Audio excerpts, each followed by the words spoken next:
Howdy everyone, and welcome back to the Crappie Engineer YouTube channel. This video is sort of like a sequel to the previous one where I was speaking about absurdism and the philosophy of Albert Camus.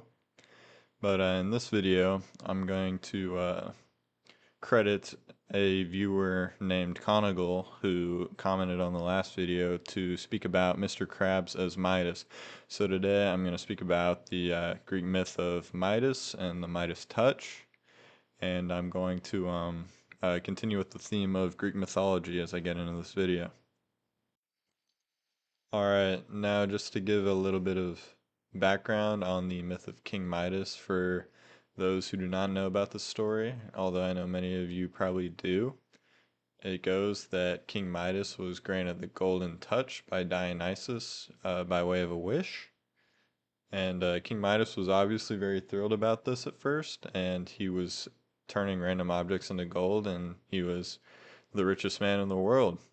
But this quickly turns bad for him, right? Because he couldn't eat, he couldn't drink, because everything he touched turned into gold. He couldn't embrace his own family or spend time with them, because they would turn into gold as well. And eventually it just ends with King Midas begging to have the gift removed. And ultimately, this is just a warning against greed. Alright, now I'm just going to talk a little bit more about Mr. Krabs and his parallels to the King Midas myth. So just for a quick recap, in my first video I used Camus' absurdist ideology to point out that Krabs skips the entire absurdist question and ends up just replacing it with the money instead, right? And I would say Midas kind of sharpens this idea.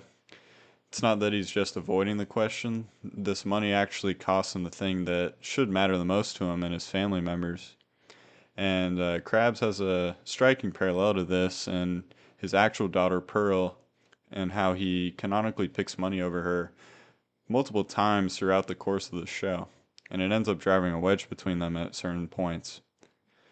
I would say this has a very similar shape to Midas, and both of these characters get exactly what they want, and in both cases it ends up being precisely what wrecks their relationships. This isn't just to say that greed is bad, but the more specific tragedy here is that they're getting the thing that they asked for, and it's just turning out to be the wrong ask entirely. Some specific scene examples from the show would be the episode Squid on Strike. And in this episode, Krabs cuts the pay benefits for SpongeBob and Squidward to save money. And this ends up causing them to go on strike as he's treating them as pure cost centers. And it ends up being very costly for Krabs in the end. Another scene example would be from the episode Selling Out, where Krabs sells the Krusty Krab to a corporate chain for a payout. And then there's also a separate episode, I think it's titled SpongeBob vs. the Patty Gadget, in which Patchy the Pirate sort of sings or raps a poem over an intense scene of SpongeBob going head to head with a Krabby Patty flipping machine. And this episode is really interesting. We get to see the true colors of Krabs here. And of course, this ends up working out for SpongeBob in the end, as the quality and pride he takes in his work ends up triumphanting against the pure cost incentive driving Krabs' shift to the Patty Gadget. Okay, now all this being said, I want to get into my actual takeaways from this parallel. First thing is that Midas wasn't punished for wanting gold. I would say this part is ultimately fine. The main thing he paid for was assuming that gold could cover everything else he cared about too in his life. And I would say that Crab pulls this exact same move almost every single day of his own life. He acts like money can substitute for the stuff that's actually irreplaceable. These things being time and trust of others, as well as actually showing up for his own kid. Ultimately, this wish itself was never the problem. The problem was thinking one wish can cover every debt you owe.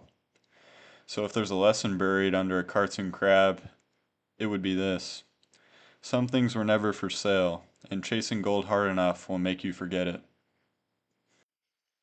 Howdy guys, I just wanted to thank y'all again for watching another Crappie Engineer production.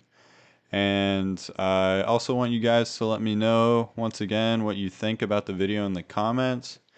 And please like and subscribe, and I want to give a special thanks to Conigal for giving me the idea for this video and giving me a little bit of inspiration to upload again. So thanks again.